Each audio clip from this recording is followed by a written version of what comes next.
नमस्कार, भारत चक्र न्यूज में आपका स्वागत है। मैं हूं आपके साथ चंदेश्वर शर्मा। बिहार विधानसभा चुनाव को लेकर 2 दिनों तक आए एग्जिट पोल के नतीजों में फर्क को देखते हुए एक बार फिर यह सवाल उठा है कि आखिर इसका मकसद क्या है।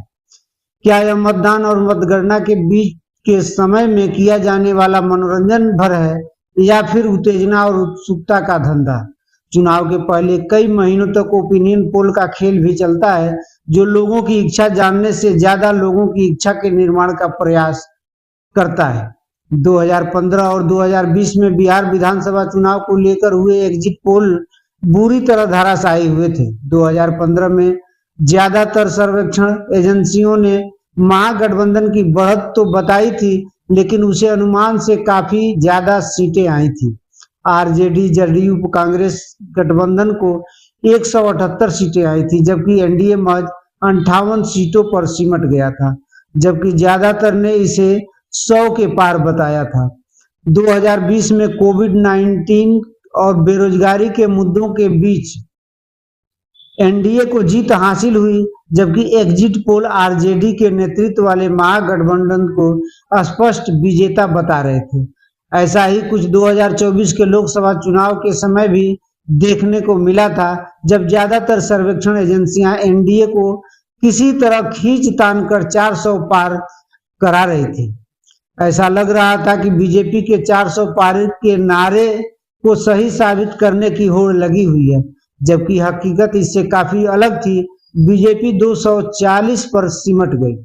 सवाल यह है कि एग्जिट पोल अक्सर गलत भी होते हैं और सही हों तो भी इनका कोई आधिकारिक महत्व नहीं होता।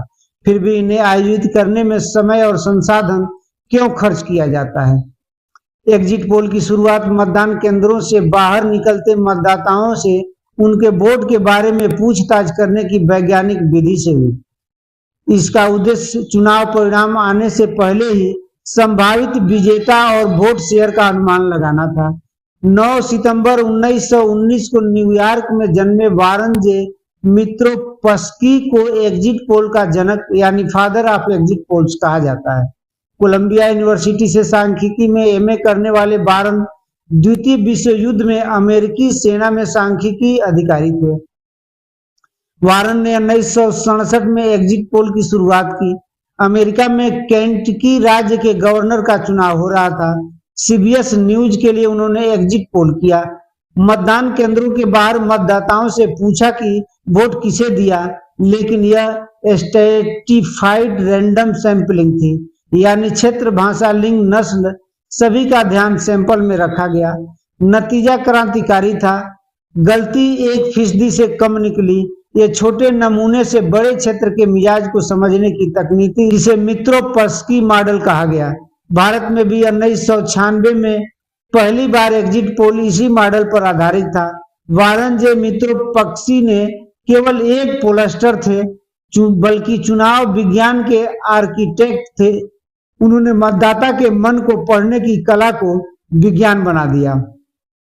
बहरहाल ये सवाल फिर भी रह गया कि इस अनुमान का हासिल क्या होता है, ये क्यों किया जाता है। दरअसल आगे चलकर नतीजों को लेकर लोगों में पसरी उत्सुकता और उत्तेजना को व्यापार बना दिया गया। तमाम एग्जिट पोल एजेंसियां किसी चैनल के लिए काम करती हैं, उन्हें पैसे मिलते हैं। जब ये नतीजे देते हैं तो उन पर दिन भर चर्चा होती है, जिसके बीच विज्ञापनों की भरमार होती है। एग्जिट पोल के बीच चलने वाले विज्ञापनों की दर आम दरों से काफी ज्यादा होती है।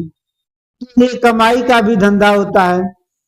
यह सब कानूनी है, लेकिन इसे लेकर एक धंधा और भी चलता है जो कई देशों में गैर कानूनी है। यह है सट्टेबाजी का धंधा।